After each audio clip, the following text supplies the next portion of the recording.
Do you have a dated floodlight at your home that needs updating? Are you also looking to smarten up your home with a security camera? Why not do two things at once? That's where the Reolink Elite Floodlight comes in. I'll be going over everything from setup and app settings to a battery of real-world testing. I'm Wanderer001. Let's get into it. To start things off, Reolink, who sent me the Elite Floodlight here for the purposes of doing a review. However, they do not get a say into the content of this video. Now let's take a leap into the past to look at the hardware a little closer before it actually got installed. Starting at the top here, we have two 3000 lumen 19-watt floodlights that are able to adjust their color temperature between 3000 Kelvin and 6000 Kelvin. So if you want a warmer or cooler temperature light, these are adjustable and allow you to do that. Not only that, the lights themselves do have a degree of customization.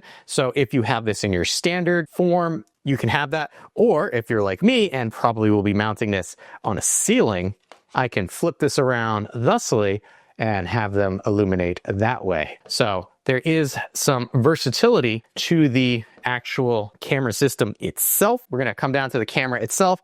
On top, there's nothing to look at. In the front, there is a microphone, an LED status light, and then you have a dual lens system, which is really good. I have tested a battery powered version of this, and I will say I like the view that you get from this, even with the little bit of stitching that you get in the middle. It's a very solid lens system. You're looking at a 1/2.7 CMOS sensor and an image resolution between the two of 5120 by 1552 at 8 megapixels and up to 20 frames a sec. Field of view, you are looking at 180 degrees horizontal, again, split between the two camera lenses, and 59 vertical. So you are going to have a narrower field of view top to bottom for that trade-off of the wider horizontal field of view. On the front here, there are a set of 9 850 nanometer IR lights, which will, if you're not using the floodlight, allow the camera to see in black and white up to 100 feet away from the camera. That's why there's 9 of them. They're really going to illuminate things. On the bottom, which we will flip this upside down to show you,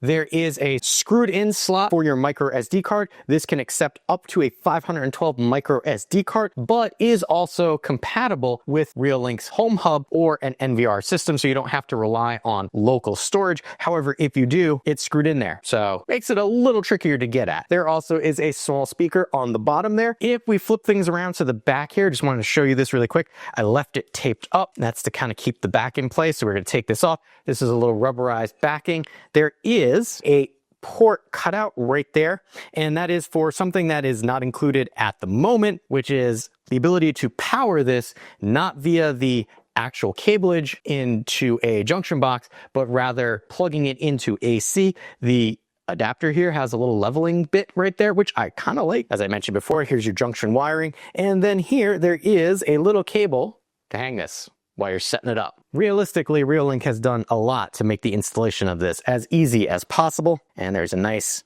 padded gasket right there. Now, coming back to the present, there are plastic covers on the LED lights here for the flood that I would like to see what happens over time as they get used, because plastic tends to yellow. So I've been using this for a while, but not long enough to notice any discoloration as of yet. But if I do, I will update the description area below. The overall camera and housing, we'll call it because it's one big unit, has an IP rating of 66. And I will say this, while it's under the eaves and out of the way, did have the opportunity to go through several rainstorms in my area before the snow actually starts hitting. So I will say that IP level holds up to what they state. Now, as for connectivity of this camera, you're looking at 2.4 and 5 gigahertz Wi-Fi. If you want to use the faster 5 gigahertz, you're able to. Also, this camera is Wi-Fi 6. So it's not the newest standard as of filming of Wi-Fi 7. So it's only really 1.5 generations behind, but you don't see a lot of smart cameras even today coming out with Wi-Fi 6. So just know you're future-proofing yourself with this camera. Now that we've gone over the hardware and general specs, what's next? Well, let's take a look at what we actually get in the box with this camera. All right, right up here at the top, kind of have like a little welcome, quick start guide, other Reolink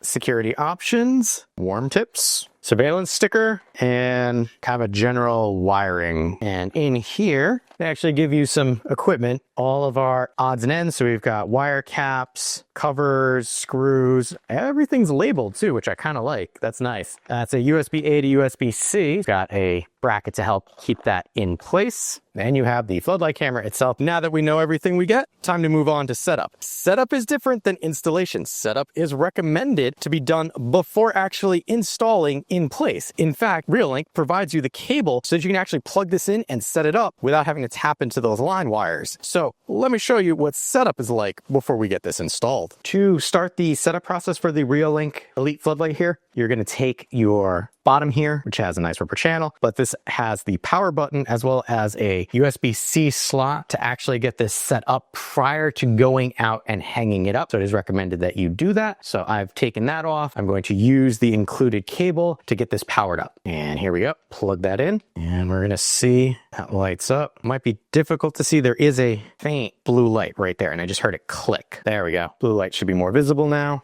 We're going to let that boot itself up and I'm going to come over to the Reolink app, select the plus sign in the upper right hand corner. All right, so it's going to run through all the languages that it does. It's asking me to scan when I hit the add button and I taped up the QR code. So I'm gonna have to do that real quick, which I did. And now it's giving me the option of configure Wi-Fi via Bluetooth and then Wi-Fi already configured. So we're going to do that over Bluetooth. Yes, it's paired. So I don't need to reset because it's saying it's got a bunch of stuff going. And here it's checking for Wi-Fi. It is successful. Now it's asking me which one I want to do. We're going to type in some stuff real quick. All right, typed in my Wi-Fi credentials. So we're going to give that a second to connect up. Looks like it connected up just fine. Starting initialization. Requires me to set up a password for this. So we're going to do that real quick. All right, so we got that set up. It shows me my password. Illegal login lockout is turned on by default. I just kind of turned that off for now. We're going to give this a name. So we've given that a name. Going to hit next. We're not going to be sharing that via a QR code listed there. And we're going to hit finish. And it's going to kind of walk through the installation. United States or Canada. I would be doing a ceiling mount. I've installed it. Turning breakers off. How to do that. Measuring. This is all in the quick start guide as well. So we're just going to kind of flip it real quick. So here is the camera. You can see my face. So that's the underside, so I will have to flip this around, but there we go. That was set up. Now that we have it set up, what's next? Installation. Sadly, this is an older house and the maintenance of it was done by a brother-in-law. So some of the things that I found here are a little beyond my understanding, and this was one of them. So I had to have an electrician come in and do it, and they came to do it while I was at my day job, so couldn't film that part. But I did ask them how the installation of this was like compared to a normal floodlight, and he gave it a 3 out of 10. The wiring harness was really easy as long as you have a junction box with all the correct splices, which I did not have. But if you have all that going forward, it's just like setting up a regular floodlight, just with a camera attached. And he was rather impressed with it because he didn't need any extra instruction. And the leveling thing, well, he didn't use it because it's up here and not on a wall, he said was a nice add-on. Now that we have fully gotten hardware out of the way, what is next? Well, that is what makes this different than a standard floodlight. That's the fact that it has a camera, and this camera can do a lot of things. Pet detection, person detection, vehicle detection, depending on where you have this, and a litany of other things that, one, Reolink doesn't charge you to actually use like some of their competitors do, meaning this is a fully functional camera out of the box without having to pay for anything. And Reolink's application is one of the most fully featured that I have tested for a consumer-based camera. I would almost call it even a prosumer level app. However, that does not mean that it is difficult to navigate or understand. Let me show you what I'm talking about. Here you can see it listed on my homepage right here with all of my other cameras. There's a quick option for settings if you don't want to actually access the camera, but we're going to click into it to actually bring up the live feed. Now, I will say that this is a powered camera, so you don't have to worry about the information there timing out. Starting at the top, we have the name as well as our bit rate. To the right of that, we have our alarm. If I select this, I can tap to trigger, and now it's setting the alarm off outside. We'll turn that off. Now, this portion right now will be a little difficult to see, but to the right of the alarm, there actually is a flashlight or torch. If I select that, it will actually turn on the LED spotlights. Now you might be able to see it because there's a little bit of downspout there and then over here in the corner, but I like the fact that Reolink also gives you a blue indicator in front of the flashlight, letting you know that it's on. To the right of that, we have our multi-camera view. So if you have several Reolink cameras, you can select, hey, I want to have all of these in one view, or I can have up to 9 in one view. Right now, I only have the one Reolink camera up and running during this test. Now, if I double tap, that's going to bring me back to the multicam view. So keep that in mind when we talk about pinch to zoom later. To the right of that is our settings. We'll talk about that momentarily. To the right of our settings, we have our 3 dots. This is going to be for our day-night mode. I could select this, and this will allow us to change between auto day-night, strictly black and white, or color. So this will use the IR lights. This will only use the floodlight. Coming back up here, we have our immersive mode. What that will do is pretty much get rid of all the controls, and we only see our camera feeds. We'll tap that to show you the different views that you can have from there. And then we'll come back to our 3 dots one more time for the last option, which is picture in picture. So this is really cool. If you could see, I have a floating video frame that will allow me to monitor that camera while doing other things. Speaking of our camera, you can see if I tap there is no play pause because this is a powered camera. If I want to zoom in on something, I can pinch to zoom, and we'll just zoom in right there, show you those blades of grass. Now the divide line's right about here too, so you could see how that looks. We'll go in even closer, look at my dead patch of grass from some fertilizer that dropped, and we'll just kind of pan that so you get a good idea of what the zoom capability of this actually is. Now we'll even go further out here, show you all the grass and so forth and some leaves out there. Double tap will pull you all the way back out. Now, we can, if we wanted to, pause the live feed only if we want to save on data. Do we want to save on power? Realistically, for a camera like this, you don't need to pause it, but the Reolink app is fairly similar for their battery and powered cameras. So that's why that would be there. To the right of that, we have our audio. So this will mute audio from the camera. Turn that back on. To the right of that, we have our image or still picture frame that will take a picture of whatever happens to be on screen at that time. To the right of that, we have our record or video camera. This will actively take a video of anything that happens to be wandering through the screen as we're talking. To the right of that, we have our clear and fluent. This is your high and low visual bitrate for this. If you can support it, I would suggest doing the clear or the high. That's going to get you the most definition out of what you're going to see from this camera. To the right of that, we have our full screen mode. Now, doing it this way, admittedly, especially since this is a 2-camera setup and a very long and thin viewing angle, this would probably be your better bet. In fact, here, if I zoom in, you're going to see that zoom much better than we were doing it before. But I wanted to show you this just so you could see where things move to in this view. So close the large view, mute, change your view, pause, snapshot, video, fluent, and then talk, which we didn't get to down here because that's over in this area. So talk, if we tap this,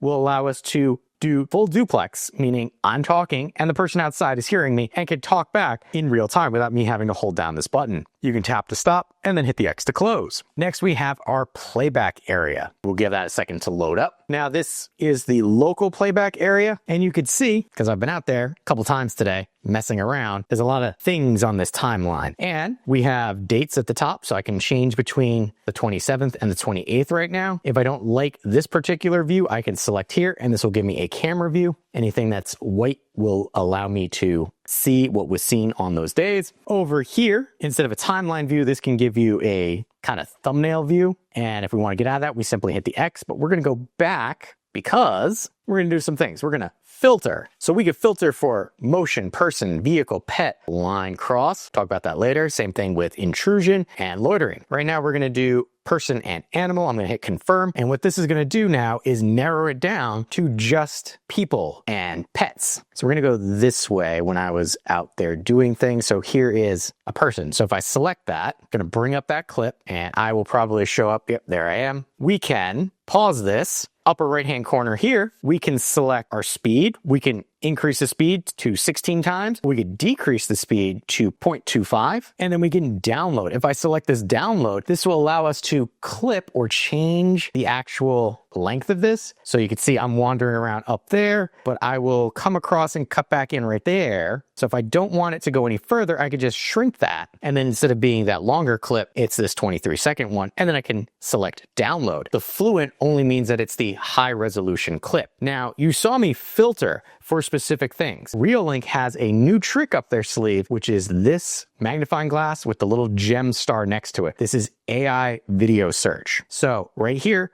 we can select a date range. So where do we want to look for what we're looking for? We could select type. So it can do person, vehicle, or animal. And then you could see my history here. I did a deer, I did a person in a hat. So if I quickly do person in a hat, it puts it up here, and then I could search. And what this is going to do is it's going to search through the timeline for a person with a hat. Now, I did have an electrician put this in, so he has a hat on and does show up. There I am testing it at night, and I also have a hat on. So if I click on this one, it shows there's the hat. Come back here. This was me before, and I have a hat on. Now, when I did a search for deer, there are deer that showed up. However, it kind of got confused because this right here is not a deer. This is me doing audio testing, and that's my tripod. So it could use a little work because that's, again, me over in the corner. So it's not 100% perfect. It is a work in progress, but is better than actually thumbing through video trying to find something. And if you don't want your search history there, just hit the delete button,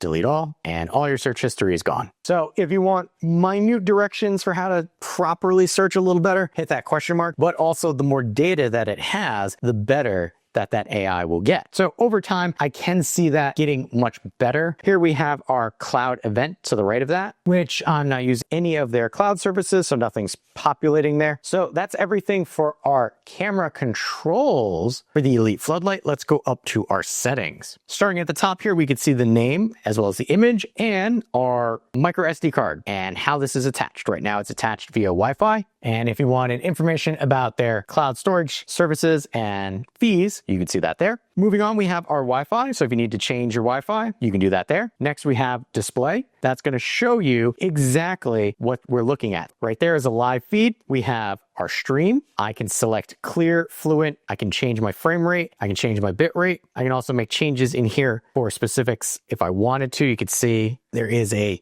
bit of customization there coming out. We've got our anti-flicker. So 50 hertz, 60 hertz, other or close. That will change it. If you notice any flickering with your LEDs, you probably won't have to worry about that. We have a brightness slider. So if for whatever reason your picture is too dark, you can brighten it up, or if it's too bright, you can darken it. Just keep in mind that that's going to stay in place whether the camera's in night mode or day mode. Next, we have camera name. This is something that Reolink does that I really like. You can change the location, top left, top center, top right, bottom, or you can hide it completely. Date, same thing. Where would you like it located? Don't have to have it at all if you want. Watermark, don't want it to say Reolink, turn that off. You don't have to worry about it. Privacy mask, this will allow you to create something like that. Let's say right over there. I don't want that to be visible in my recordings or in my live feed. Doing that will make a black box that cannot be seen in those settings, which is really good. Moving on, we have advanced. Well, here we go. We've got threshold. So auto switch of color modes. You can kind of select the ambient brightness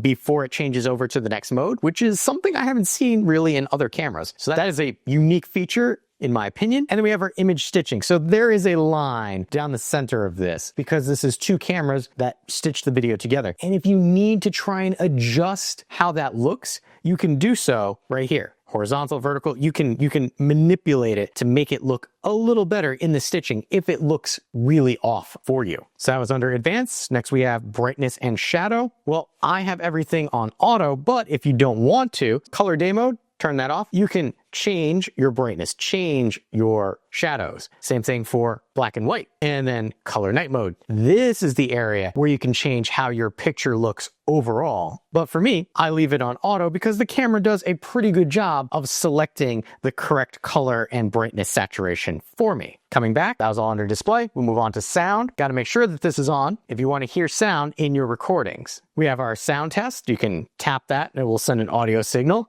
And then we have noise reduction. How much do you want it to help sounds coming through the camera for you to hear? Moving on, we have light. We have our smart LED. So I have it enabled, meaning it will actually turn on. Closed means it will not be on, it'll just remain off. But if you're getting this, you're really going to want that to turn on. We have our floodlight. Closed means off unless it detects motion. Auto automatically adapts the brightness based on ambient light, meaning it will get brighter as it gets darker. Or timer mode. This will allow you to set up a schedule, start date, end date, brightness, and color temperature. And I kind of skipped over always on mode. Will be always on and then just brightness and color temperature. I like close mode so that it only turns on when it detects motion. Next, we have our infrared lights. You can have it closed, which means they will just disable and it will be only the LED lights, or you can select auto, meaning as it gets darker, the IR lights will turn on. I recommend keeping the IR lights on because even if you're going to use the floodlights for when they detect motion, if it can't see anything and the IR lights are going to help it see, it won't trigger the floodlights. So just make sure you keep that on. That was all under our lighting. We'll come down to our detection alarm. Here we have our no detection zone. This is something that Reolink does that's different than a lot of competitors, where it is, hey, don't tell me about something that's happening here. So we can paint an area like over here. I don't care. I can erase just a little bit. I can erase all, or I can paint all. This will say in this area, do not do detection. I don't need to know. Motion mask, that is going to be the blue box that appears around moving targets, helping you keep track of the things. I like it. It doesn't show up in recordings. It's only in the live feed, but it's a welcome addition. Sensitivity, we have general motion. Right now I have it on high. You can do a sensitivity schedule, start time, end time, and adjust. So if you need this to be more precise at specific times of day, you could do that. But we're gonna come back out and select smart detection. This will allow you to, well, I don't have vehicles back here because this is my backyard, so I'm gonna make that lower. Animals, well, I've got a bunch of animals back here. I'm gonna make that higher. People, normally I don't get back here, so I'm gonna make that 83. You can set individual motion sensitivities. Notice the picture changes every time I do that. We're gonna hit save, and now I have customized the sensitivity level for those unique trigger types. Moving on, we have alarm delay.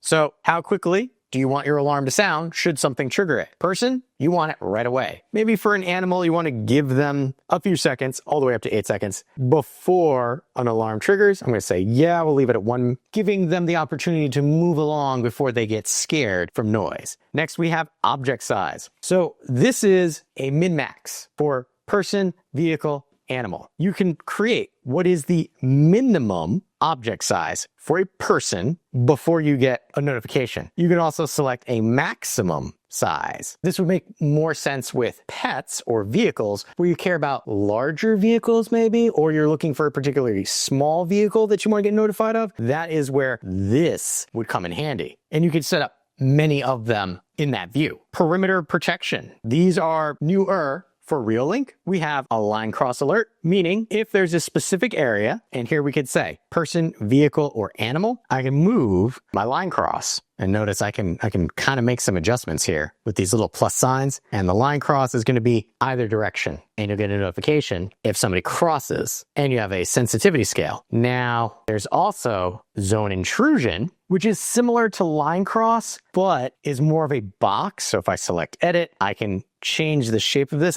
We can also add extra points here. This I kind of like. They really give you a lot of customization into how you can shape this. So rather than a line, this would be a box, and one that I haven't seen, zone loitering. So I can set up a box, but a person has to stay in this area for a specific amount of time set here, and sensitivity, before an alarm happens or an action happens. So that's kind of unique in my opinion. I haven't seen that before. So that was all under our detection alarms. Recording, well, yes, I'm going to have this on. Yes, I want it to motion record on a schedule. It's doing all the time. I can come up here and I can select what I want. I'm going to turn off vehicles because I don't need that, and save. Yep. And that's going to be motion recording. We have our post recording. So after a clip is done, how much time after will it record? I have it for 15 seconds. You can do up to a minute. And then we have continuous recording schedule. Yes, I have that on. You can erase all, or you can kind of boop, boop, boop, boop things that you want to make changes.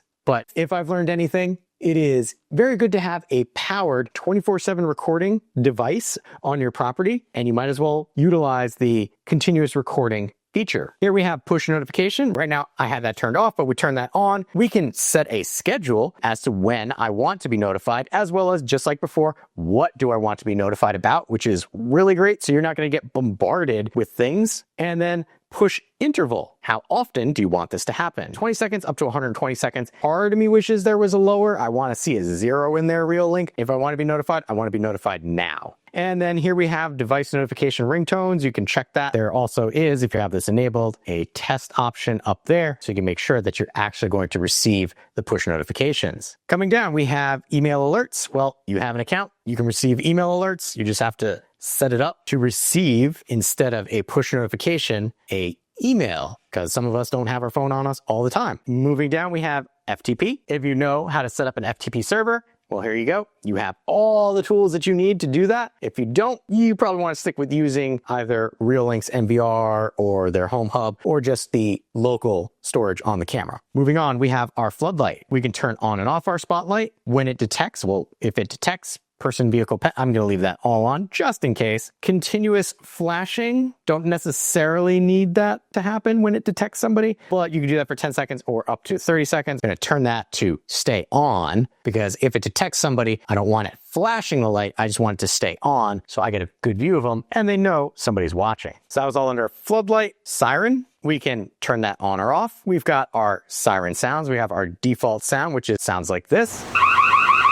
We have our custom sound, which will allow us to tap to record something. This is a custom sound from my Reolink Floodlight camera. Get off my lawn, I see you. Now it's sending that to the device, and we'll be able to hear that as it plays outside. And we can do this on a schedule. So set your schedule for person, pet, vehicle, days, times, all done through here. Very customizable. Moving on, we have linked devices. Well, right now I don't have any, but I can hit the plus sign here. And right now it's not picking up any other devices because I kind of have them all off right now. Coming down, we have time lapse. So we can set this to take different types of time lapse. Event, people, traffic, moving clouds, sunrise, sunset, construction, blooming. Those are all presets. We can hit a customize and we can say capture starting when, now, duration, how long. So in days, minutes, hours, quality. You're going to want to make sure that's highest. And then file type, video versus photo. If you're going to do this, I definitely would do a video, because if you do photos, you'll have to stitch them together yourself and you'll have hundreds, if not thousands of photos, depending on how long you set your time lapse for.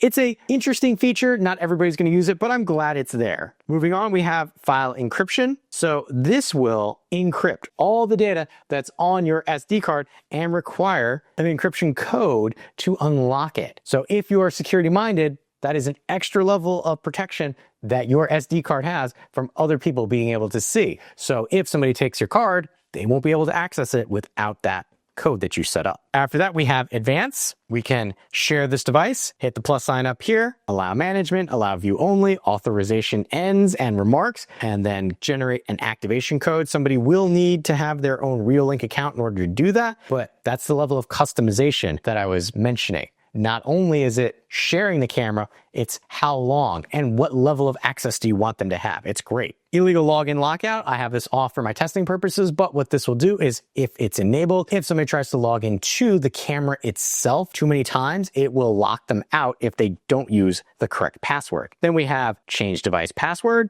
and then adjust our date and time, reboot and restore right from there under our advanced. And then down here, we have installation method. So if you missed it during the setup process, you can say, I am in this region. How am I going to set this up? And you would select, walk me through the installation process. And last two options at the bottom, log out of this device and delete this device. And that has been everything that we can do for the Reolink Elite Floodlight in the Reolink app. Now that we've seen what the application can do and all the controls that we get for this camera, what's next? Testing. How does the camera perform in everyday situations? Starting off for me is audio. And what I can say is from the app to the camera and from the camera to the app, the audio quality is good, with the audio from the camera to the application being a little lower than I would like, but it also depends on placement of the camera itself and distance from it. But don't take my word for it. Let's take a listen. Audio test. Reolink Elite Floodlight. Sally sells seashells by the seashore. Peter Piper picked a pack of pickled peppers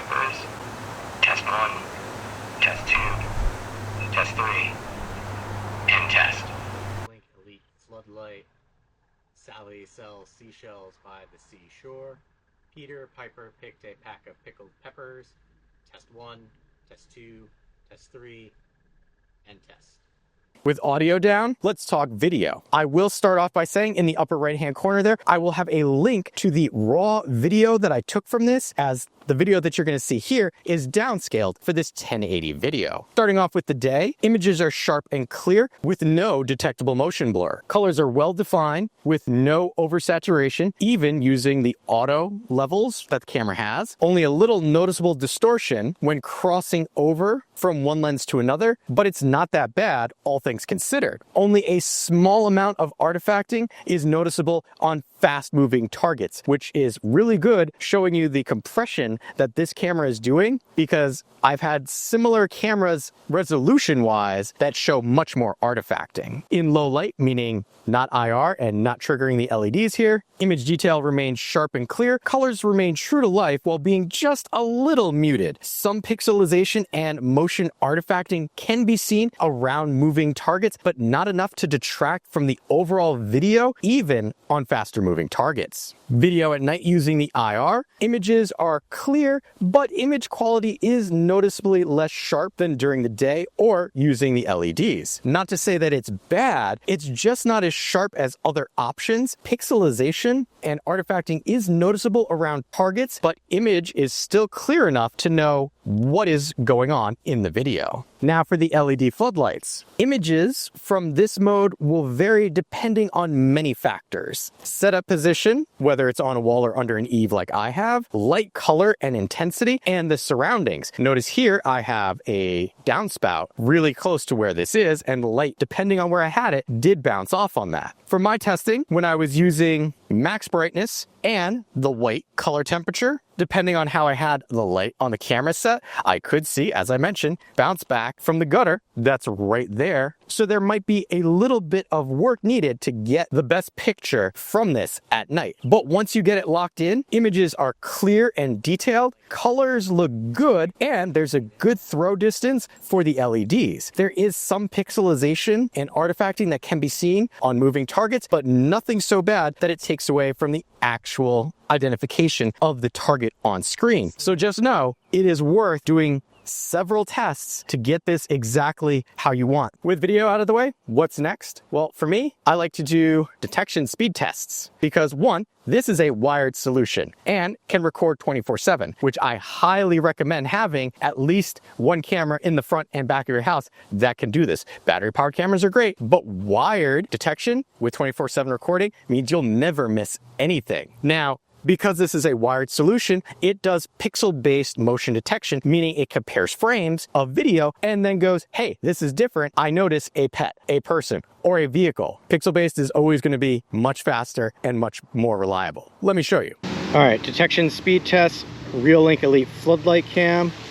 Doing this on 5G. I'm going to do this twice, once with it being set to detect a person and then just once for general motion. So I know once I step out, it should pick me up fairly quickly. So here we go.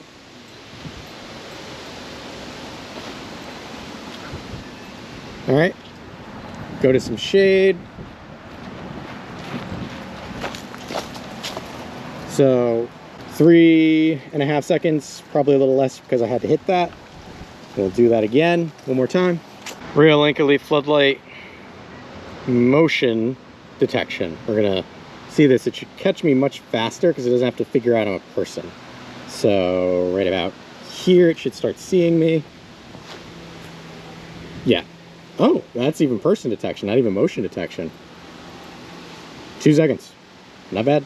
Now, there is a lot, and I mean a lot, that I like about this floodlight camera. And I have been looking for something like this for a long time. But that does not mean that there are some cons for this camera that I want to let you know about. First being, for me, there was a lot of fiddling with the camera and light position to get the best video slash detection slash lighting effect. And I just want to let you know that up front, there's going to be a learning curve with getting this set up 100%. But once you do, it works great. Next, the 2-lens setup, and this is something I've experienced before with a different battery-powered Reolink camera, means that depending on where you have this set up In the morning, especially I've noticed, one camera can be clear and the other can be dewy if it hasn't gotten enough light on it yet. Just something to be aware of. On the same vein with the 2-lens setup, the split line view can look a little wonky when something gets close to the camera and moves between the 2 lenses. Not a deal breaker, but think about that when you're setting it up. I wish that for the LED lights here, they kind of came with like a cover like I had for the lights that I had here before, which would help block out light bleed from the gutter here and help to direct the light from them a little easier. Also, during my testing, I noticed with the cutover from the IR to the LEDs, there was a second to a second and a half of not visible activity. And I don't know if that's because of where I have the lights pointed versus where I have the camera pointed, because I've seen other testers and they didn't quite show that particular issue, but I'm just letting you know, second to a second and a half of cutover from the IR to the LEDs turning on. Reolink possibly could fix that in a firmware update. Just throwing that out there. And the last con that I want you to be aware of with this particular camera, and I know Reolink is planning other cameras in the future with a floodlight option like this, is the really narrow vertical field of view for this. This is definitely for catching a wide swath, but not a tall swath. So think of where you're going to put this and what you want to see. And remember to check out those sample videos so you get an idea of what my yard looks like when I was capturing from this. If you're in need of a camera floodlight and need to cover a large, wide area, then the Reolink Elite Floodlight could be what you're looking for, as long as you know where you're going to place it and what reflective surfaces will be around it. As long as you're aware of that, this is a great option and I can highly recommend it. I know I was happy when Reolink reached out to me to test this camera out as I was looking for an option like this, and we'll be keeping this up as part of my permanent smart home setup. Does this sound like the floodlight camera you've been looking for? I will have a link where you could pick one up for yourself in the description area below. I would like to know what you think. Does this sound like the floodlight camera you've been looking for? Or do you have a different recommendation that I should check out? Let me know in the comments area below. If you appreciate the time and effort that goes into making comprehensive videos like this, make sure to hit that like button to help other people find the video as well. If you like what I'm doing here and want to be notified of my next review, hit that subscribe button. Still not sure this is the right outdoor camera for you? On screen now, you'll see 2 other reviews that I've done to help you make a more informed decision for yourself.